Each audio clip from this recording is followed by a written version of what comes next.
I too want to acknowledge the traditional owners of the land where we stand, the Wiradjuri people of the Kulin Nations. And I think it's really important to do that, not just because it's become something that we should do, but because when we say it, we should think very carefully about the fact that this land has never been ceded. This is Aboriginal land. And I think, given the conversation we're about to have, I think it's quite clear that we need to think more deeply about the benefits on the basis of dispossession that we all have as either migrants to this country or as people who are the descendants of colonisers. It is very important to think about those relationships and the way that has advantaged and disadvantaged others. Look, I'm Patricia Carvelis, as Kathy said. I'm the host of Radio National Drive and also Afternoon Briefing on the ABC News channel. But just a bit of background on me, because I think it's important. I've spent most of my career covering Aboriginal affairs, a good 20 years. I've been to the most remote communities in the country. I have deep and enduring relationships with Aboriginal people across the country. And to me, there is no more important issue than this. This is at the heart of why this country, I believe, has ongoing issues, because these issues have not properly been dealt with. I want to introduce our two speakers for this forum, two excellent women who have incredible insights. Now, I think it's really important to just remind everyone that this truth and justice process is going to be the first in the country. The Uluru Statement from the Heart was a call for a national version of this, yet that still hasn't happened. And I think that it is damning that still hasn't happened. But in Victoria, it will happen, and it will be a nation first moment. It will deal with the issues around colonisation, the consequences and the ongoing trauma and the policies that are still failing our First Nations people. I want to welcome Sue-Ann Hunter, who is going to be a key member of this commission. She's a commissioner for the Uruk Justice Commission. She's served as a National Sector Development Manager for SNAKE, that's the National Voice for Our Children, and was the co-chair of the Family Matters campaign to end the overrepresentation of Aboriginal children in out-of-home care, which is an enduring issue and will be dealt with, I think, by this commission as well. And then, of course, there's the Minister for Aboriginal Affairs, the Prevention of Family Violence and Women, Gabrielle Williams. Now, this is a special webinar. We are going to take your questions. I have my own questions too, but before we get to that, I'm going to start off by asking the Minister to address you all. Thank you very much, Patricia, for that introduction, and a lovely scene setting as well, I think, for an important discussion here today. Before I begin, please let me also acknowledge the traditional owners on the land on which I'm currently sitting, the Bunurong people, and pay my respects to their elders, past and present.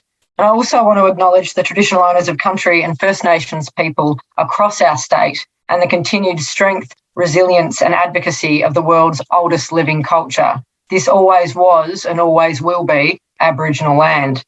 It's a privilege to be invited to speak on Victoria's Truth and Justice process and to do so alongside Uruk Justice Commissioner Sue-Ann Hunter, who we'll hear from shortly, who serves in that role alongside the Commission's Chair, Professor Eleanor Burke, and fellow Commissioners, Dr Wayne Atkinson, Professor Maggie Walter and Professor Kevin Bell QC. I'm going to leave it to Sue-Ann to introduce herself and to speak about the Commission's approach to bringing life to a formal truth-telling process here in Victoria. My focus today is on why the Andrews government made the commitment to truth-telling, and why it's such a critical step in our state's journey towards reconciliation, and why it's important for the state to embark upon this process in good faith and with an open heart and an open mind. It should be self-evident, but it's worth stating. The best outcomes for Aboriginal people are achieved when policies and programs are led and guided by the knowledge, wisdom and expertise of Aboriginal people. The fundamental truth about self-determination is that it works and it is just. Aboriginal people in Victoria should have control of their own affairs, and that requires a real commitment to the transfer of decision-making power and resources from the state to Aboriginal people. That's why in 2016, the Andrews government committed to pursuing treaty, recognising it as the cornerstone of Aboriginal self-determination. We understand that through treaty, Aboriginal Victorians can establish the institutional arrangements to take charge of matters that affect their communities. We understood that through treaty, we can formalise a better and fairer relationship between the government and Aboriginal Victorians. and that it would help us to reset and unwind the unfair policies and practices that continue to harm Aboriginal people to this very day.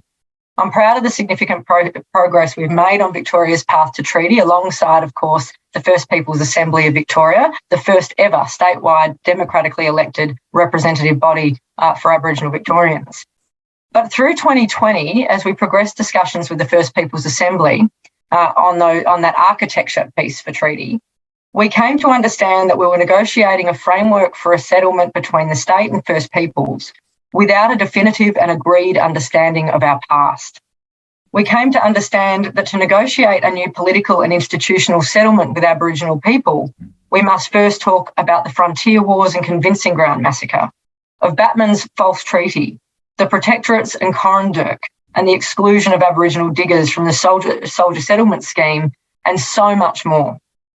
We need to talk about injustices that have been ignored and actively hidden from our story, from our consciousness, and maybe even our consciences for far too long. But we must also talk of the strength, resilience and resistance of Aboriginal people, of Marngrook, Uncle William Cooper's petition to the King, the walk-off at Cumragunja, of the Aboriginal Advancement League and the birth of Aboriginal legal and health services, of Gertrude Street, the Long Walk and World Heritage status for Budgebim. That is not just Aboriginal history, that is our collective story, and every Victorian has a responsibility to learn it, to understand it, and to heed its lessons. And while we were having this discussion with the First Peoples Assembly about the need to build a better collective understanding of our history, the Black Lives Matter movement ignited a global discussion on contemporary racial injustice and inequality that galvanised people here in Victoria as it did around the world. It was a catalyst for a public conversation that was long overdue about the ongoing impacts of colonisation here in Australia. It shone a light on the persistent inequalities that exist between Aboriginal and non-Aboriginal Victorians and made us ask why. Why are Aboriginal young people 9 times more likely to be put behind bars than their non-Aboriginal peers? Why are Aboriginal children 15 more times likely to be placed in out-of-home care? Why are Aboriginal people in Victoria twice as likely to die by suicide than non-Aboriginal people? Why are Aboriginal women nearly 11 times more likely than non-Aboriginal women to be processed by police for an alleged offence? Why is there still a 7-year life expectancy gap between Aboriginal and non-Aboriginal Victorians?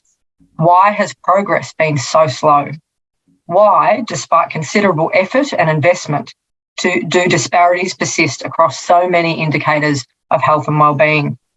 And in asking all of these questions, we must ultimately acknowledge that in large part it's because these inequalities are so deeply ingrained in our architecture, that racism is a feature of contemporary life in our state, in its systems and in its assumptions.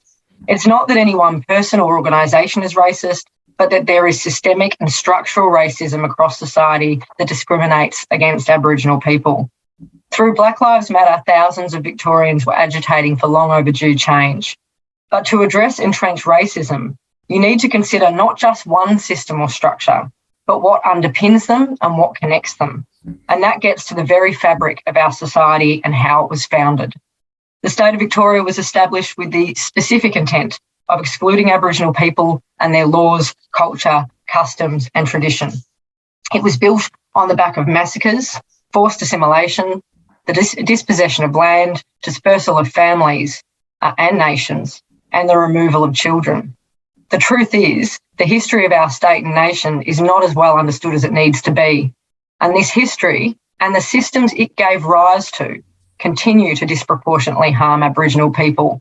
And this too is a part of our truth. So in a sense, these two powerful discussions came together, one about the need for a proper reckoning with our past, and another about how the trauma, violence and discrimination of our past continues to live on in our systems and structures today. Through Black Lives Matter, Victorians took to the streets and demanded that we do better, that we build a fairer Victoria. And building on this momentum, the First Peoples Assembly passed a resolution calling on the government to formally establish a truth and justice process. They told us, without truth, there can be no treaty, and without treaty, there can be no justice. And we listened. So in July 2020, the Andrews government, in partnership with the First Peoples Assembly, formally committed to establishing a truth and justice process. We agreed on foundational principles: flexibility, self-determination, respect for First Nations knowledge, and a critical focus on healing and trauma responsiveness. And we agreed that in order for truth-telling to fulfil its promise, it needed to result in systemic and holistic reform, not siloed tinkering at the edges, but an opportunity to remake our society. We looked overseas and learnt that truth and justice processes come in many different forms. We found that the broader the scope of inquiry, the greater the likelihood of meaningful outcomes at the end of it. The South African Truth and Reconciliation Commission provided a legitimate process for healing to finally happen, even in extremely demanding circumstances. But it also showed us that a truth process that focuses narrowly on individual victims and perpetrators could come at the expense of systemic change. The Waitangi Tribunal in New Zealand demonstrated that it is possible and even preferable to combine formal truth-telling processes with treaty negotiations.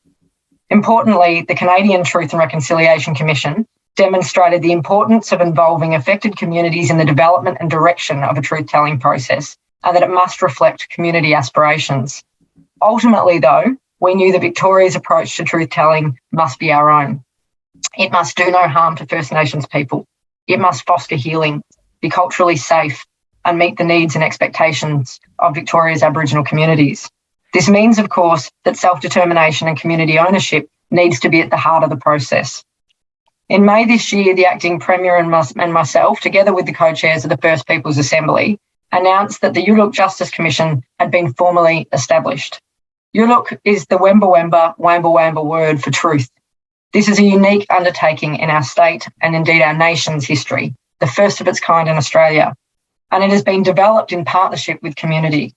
From drafting of the terms of reference in partnership with the Assembly to the unique process for recruiting commissioners in a truly open, transparent and inclusive way. We did this by asking shortlisted candidates to release public statements and invited Victoria's Aboriginal community to respond, to ask questions, to make comments. An independent and majority Aboriginal selection panel then recommended the 5 commissioners for appointment, 5 exceptional Australians. 4 of the 5 commissioners are Aboriginal, 3 are Victorian traditional owners, and 2 are Victorian elders. And so that the Commission could do justice to the breadth and depth of stories across the community, it was given a broad mandate, the ability to focus investigation on both the contemporary and the historical injustices experienced by First Peoples across all areas of social, political and economic life. It will finally establish an official record of the impact of colonisation on traditional owners and First Peoples in Victoria. And just as the Referendum Council that endorsed the Uluru Statement reflected, the true history of colonisation includes not only the genocides, the massacres, the wars and the ongoing injustices and discrimination, but also stories of how First Nations people have contributed to protecting and building this country. Because truth-telling will draw our history into the present. The Commission will develop a shared understanding among all Victorians about our story. And at last, it will look holistically across institutional settings to methodically consider and address disproportionate outcomes for First Peoples in Victoria. And importantly, the Commission will make recommendations for institutional and legal reform. This is a monumental opportunity to make broad reforms to our systems, to bring about change in policy and practice, to lay down the markers and provide a blueprint for a new Victoria, one that is a true partnership between Aboriginal and non-Aboriginal people in this state, so that every Victorian can have confidence in our institutions. Because in the words of Marcus Stewart, a Tamarong man and co-chair of the First Peoples Assembly, we want to make sure truth and justice isn't just about people telling these stories, that there will be tangible outcomes from it. And while the Commission may recommend that some transformation be actioned through the treaty process, they are empowered to make direct and more immediate recommendations for reform. And because truth without justice would constitute yet another betrayal of Aboriginal people, the Andrews government has already said that we will action any recommendations where they relate to government settings. Establishing the Commission as a Royal Commission ensures that it has the powers necessary to carry out its broad mandate and to hold us to account. In doing so, the government is recognising this challenge and opening ourselves up to change. We acknowledge that it will expose uncomfortable truths in our history, yes, but also in contemporary settings for which we are responsible. That's why it's so important.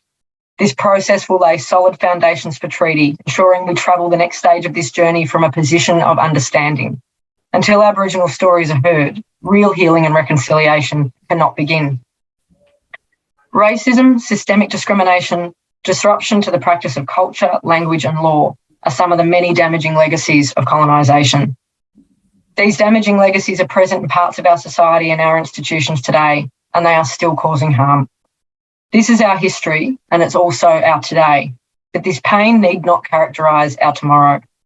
By acknowledging the truth of our past and present, we have the chance to build a very different, shared future, one founded on justice and committed to equality, where we are unafraid to talk honestly about racism and discrimination.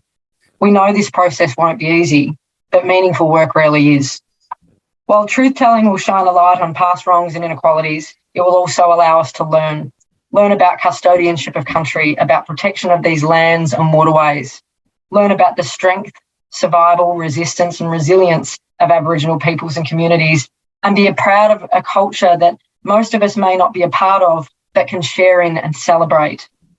I want to thank the generations of community leaders, elders and activists that fought so long for treaty and truth-telling, who have spent their lives waiting for us to catch up. Without them, we would not be here today. It's my hope that a truth and justice process can offer some assurances that change is happening, and no longer will our difficult history be denied and diminished and most dangerously perpetuated. Aboriginal people have long supplied the resilience, but now it's time for us, all of us, to respect that resilience through honesty and accountability. To work towards a more just state means not just telling the truth, but hearing the truth. I hope that one day Victorians will look back and remember this process as a critical juncture, a moment in our history in which we did the right thing. I hope this moment in time is remembered as a catalyst for change, when we made the difficult but right decision to reckon with our past and pave the way for a better future, rooted in truth, equality and respect. Thank you very much. Thank you so much, Minister. I want to introduce Sue-Ann now to address you all. Sue-Ann? Thank you. I'd like to start myself by acknowledging that I am on the ancestral lands, my ancestral lands, the lands of the Wurundjeri. I honour my ancestors and elders, and I acknowledge the ancestors and elders from the lands you are streaming from today, our connections to land, waterways, cultures and communities, and that our sovereignty was never ceded. I honour the tireless years of human rights advocacy and activism of those who come before us. They paved the way for us to have these conversations that we need to hear for our people's truths so that we can call for justice and we can start to heal. I want to thank the Honourable Gabrielle Williams for her kind words earlier, and I think our talks both lead to the same outcome. We also want to thank the CEO of Melbourne Press Club, Kathy Bryson, for a kind invitation, and also my fellow commissioners. I think some of them are online today, and my colleagues who have joined as well. My name is Sue-Ann Hunter. I'm a Wurundjeri Narei Ilum Wurrung woman. I'm honoured to follow in the footsteps of those that come before me, of seeking truth, justice and a better life for our people in Victoria. First Peoples in Australia have been truth-telling for tens of thousands of years. It's how our stories of creation, our cultures and our languages were passed down from generation to generation. It's how our connection to land, waterways, the sky and our ancestors were maintained. Today, truth-telling also holds a distressing context, a context of stories that have been hidden, that have been lied about, ignored and silenced until now. Now we use truth-telling to ensure that our stories are told, that they are our stories of genocide and ongoing colonisations. They are stories of being refugees on our own lands. They are the remaining stories that our families and communities are left with as we shoulder the burden of generations of wrongdoing. These stories will be heard. They will be deeply listened to. Truth-telling will also bring into light our strengths and our resilience, and as the first peoples of this colonial state. Truth-telling is about ensuring that the stories that have left are told, that the stories of our parents, grandparents, our great-grandparents are recorded, they're understood in the context of this state's brutal history. The truth's not going to be comfortable and it'll be hard to hear and hard to tell. Without truth, there is no understanding. And without understanding, there can be no meaningful change or progress. History is always written by the side of the oppressor. It's time now, time to hear the story of the other side. Our history since colonisation is your history. It's our shared history of this colonial state, and it must be told. To some, this journey will seem ambitious, and for many, it will seem difficult. But we will make a change. Our wisdom, our fighting spirit, and our resilience over the past 65,000 years has been proven that. And truth-telling is about more than just confronting the atrocities of the past and the ongoing injustices. For this process to be effective, it needs to be 100% tied to self-determination. It's about having our people's voices at the centre, honouring the deep knowledge, cultural wisdoms, and the solutions that we hold.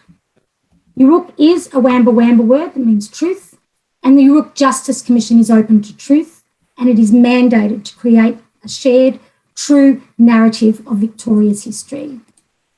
The establishment of the Yuruk Justice Commission is an historic opportunity for Aboriginal and non-Aboriginal people in Victoria to listen to each other and to create a new shared heritage together. The First Peoples, this means will no longer have to carry the pain of our stories alone. Non-Aboriginal people in this state will hear the truth of massacres, theft of land, segregation, stolen children, broken families, and attempted genocide. They'll also hear the truth of our power, the stories of our pride, our culture, and our excellence. Earlier this year, the Yuruk Justice Commission received a report, the Teri Yuruk, which means Seed of Truth report, compiled by the First Peoples Assembly of Victoria. The report contained the voices of First Peoples and offered important background on their hopes and aspirations for the Commission. We accept and honour the report and will strive to deliver the truth and the justice the Victorian First Peoples community has entrusted us to. We thank all members of Victoria's traditional owners, First Peoples communities who have taken the time to share their stories. This includes elders, community leaders, and those with voices that have been silenced for far too long. We extend an open and ongoing invitation to mob across Victoria to build on our priorities and shape the agenda for Yuruk. We want to hear from you all, and we commit to ensuring those engaging with the Commission know their words will be truly and deeply heard. We don't underestimate the importance or the size of the task ahead of us. Because truth and justice are tied to self-determination, so is how the Yuruk Justice Commission has been designed. Of the 5 commissioners at Yuruk, 4 of us are Aboriginal, 3 of us are Victorian traditional owners, and we bring a diverse skill set with experiences and expertise across the fields of history, education, social work, law, sociology and systemic disadvantage, land rights, trauma and healing. So I'd like to introduce my fellow commissioners who are with us today online, but I don't think you can see them. Firstly, respected Regaya Wamba Wamba Elder, Professor Eleanor Berg, who has been appointed chair of the Commission, bringing with her decades of outstanding leadership and tireless dedication and grace in advancing Aboriginal education and cultural heritage. Dr. Wayne Atkinson, a Yorta Yorta Judjarung Elder and traditional owner, an accomplished academic with substantial knowledge and experience in land justice, cultural heritage and Koori oral history programs. Distinguished Professor Maggie Walter, a Palawa woman descending from the Parabina people from the North East Nation, and a distinguished Professor of Sociology and leading expert in systemic disadvantage, inequality and Indigenous data sovereignty. Professor the Honourable Kevin Bell, QC, a Director of the Caston Centre for Human Rights, Law in the Faculty of Law at Monash University and a former Justice of the Supreme Court, Victoria. So in our first few months together, be it COVID, and we have met up quite a few times in person and then we have been locked down as we all have, much of our work has been focused on understanding and interpreting the Commission's historic and very broad mandate. The mandate, or letters patent, for those of you who are unfamiliar with this terminology, was designed by the First Peoples Assembly and community input, together with the Victorian state government's input as well. This provides the guiding context for our work. The letters patent for Yuruk has 7 objectives, so I'm going to read directly from them. To establish an official public record based on First Peoples' experience of systemic injustices since the start of colonisation. Developed a shared understanding among all Victorians of the individual and collective impact of systemic injustice and the intergenerational trauma that has flowed from them since the start of colonisation. Determine the causes and consequences of systemic injustice, including the role of state policies and laws, and which state entities and non-state entities bear responsibility for the harm suffered by First Peoples since the start of colonisation. Develop a shared understanding among all Victorians of the diversity, strength and resilience of First Peoples cultures, knowledge and traditional practices. Help build foundations for a new relationship between First Peoples and the state of Victoria and all Victorians based on truth and justice to prevent the reoccurrence of injustice. Support the treaty-making process between the state of Victoria and First Peoples, including through the identification of subject matters for potential inclusion in a treaty or treaties, and identify systemic injustices which currently impedes First Peoples achieving self-determination and equality, and make recommendations to address them, improve state accountability and prevent continuation or reoccurrence of systemic injustice. The letters patent acknowledges Victoria's responsibility under various local, national and international human rights laws and standards, including the UN Declaration of the Rights of Indigenous Peoples. The Declaration's principles of self-determination is going to be key to the work of the Commission. We have the flexibility to run our inquiry in the way we think is appropriate, and we have spent a lot of time laying the strong cultural foundations to be able to hold the Commission for the lifetime of its work. This will include accepting submissions through artwork, poems, writings, song, dance.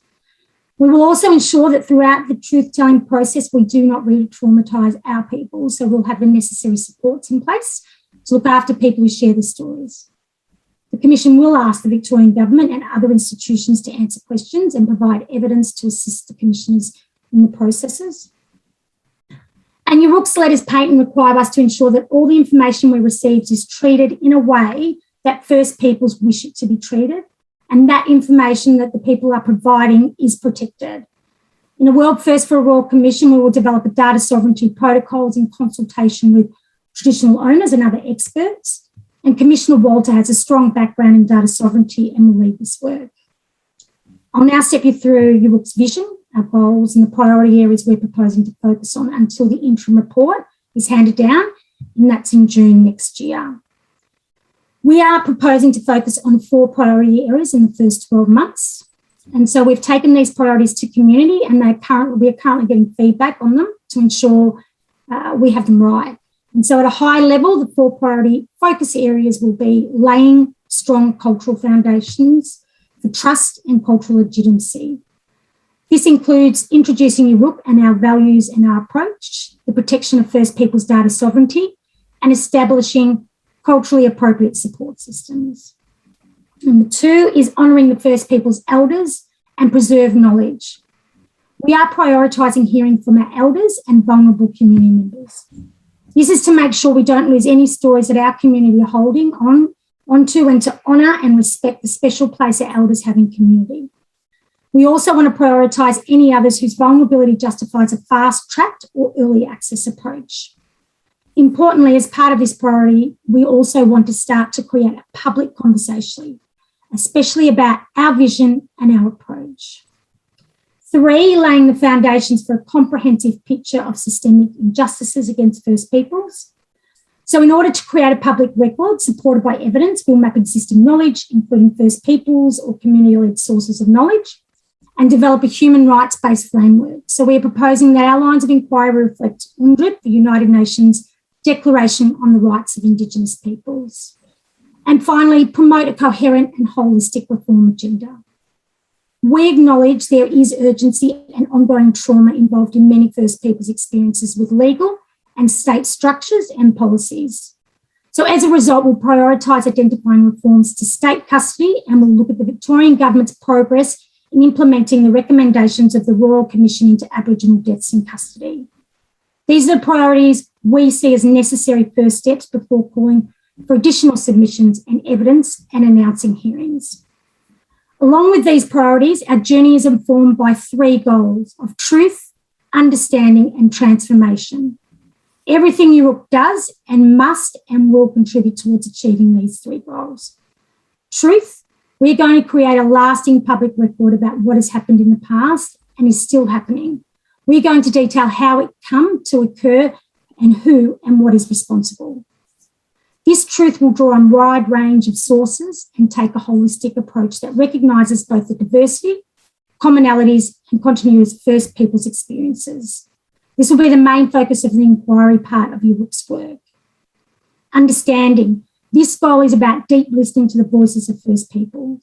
It's about hearing their experiences and learning how culture has evolved and survived amid traumas. And it will enable the broader Victorian community to understand the links between the past, the present and the future. And lastly, transformation. UROOC is going to be transformational. The community have made it clear things need to change. We will be proposing changes to laws, institutions and systems which can be taken up through treaty negotiations or other ways to build new relationships between all Victorians. Just a note to the many journalists with us today, the media have a key part to play in both the goals of truth and understanding. Your task is to make sure your readers have an understanding of not only the historic processes, but also our blood-stained history. Further still, there may also come a time for you and your organisation to reflect and face up to how you have covered the historical and contemporary injustices that UROOC is seeking to reveal. Much of this injustice occurred in plain sight, yet too often very little ink has ever been spilt recording it. The role of the media is to provide a first draft of history, then it's time to reflect on what you have omitted. Last week, a former editor of a Melbourne newspaper examined that paper's history of coverage across 100 years, and what he found was what I expect many of you to find if you dare to look. That First People's voices have been silenced, coverage has been shallow and piecemeal, and that we are all the poorer for it. This has been a long time coming, and I implore you to lean into the process with humility and an open mind and heart. Finally, I want to leave you with our vision at UROOC.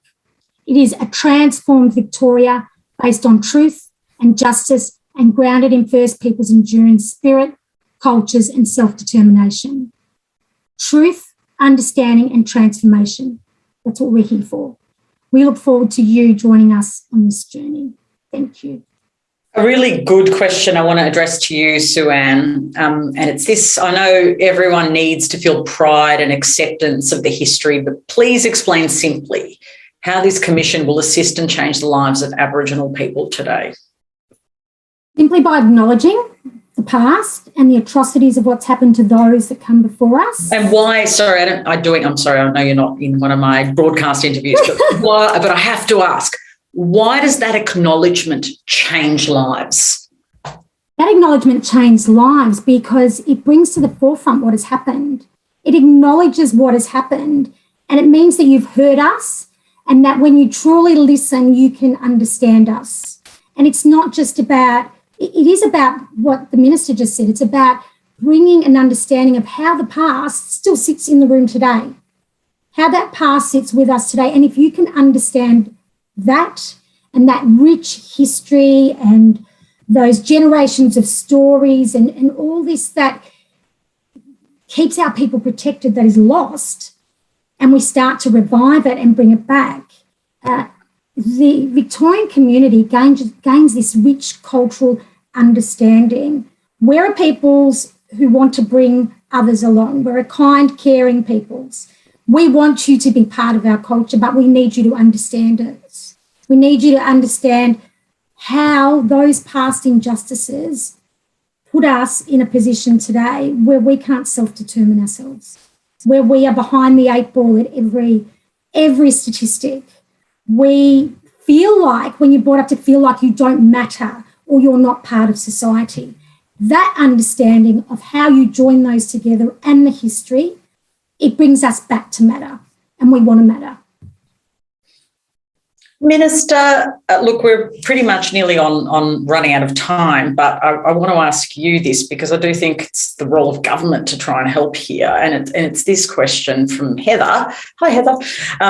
How will the health and wellbeing of Aboriginal and Torres Strait Islander people be supported in this process, as it could be quite triggering? How is safety being created for all? Yeah, this was a really key part of the discussion in establishing the commission, and something that came up very early in discussion. And a part of the solution to that came in the resourcing for the commission itself, so that it had the resourcing to be able to offer that support that Sue-Ann referred to in her opening remarks, so that culturally safe spaces could be created, so that support could be offered, understanding that telling these stories can come with great trauma. So the Commission's been funded $44.4 million over its life, which is, sits alongside our, and is commensurate with our funding of other similar royal commissions. Within that has been inbuilt, if you like, consideration for those specific needs. But can I also add to that, actually, on that, it is also the responsibility of us as leaders in the community, I've got to say, to help model respect, to make sure that the conversation that we are leading and driving around these issues is a respectful one, and to be calling it out when it's not, because there's what's actually happening directly with the Commission and in its work, and then there's what's happening around it. And that probably also goes to Sue-Ann's point around media coverage and the like as well. I think there's been a lot of kind of reticence almost around truth and treaty, because no one's really known what it means. And yet I think we've got such an opportunity, particularly with the media, to start telling that story in a way that really encourages respect.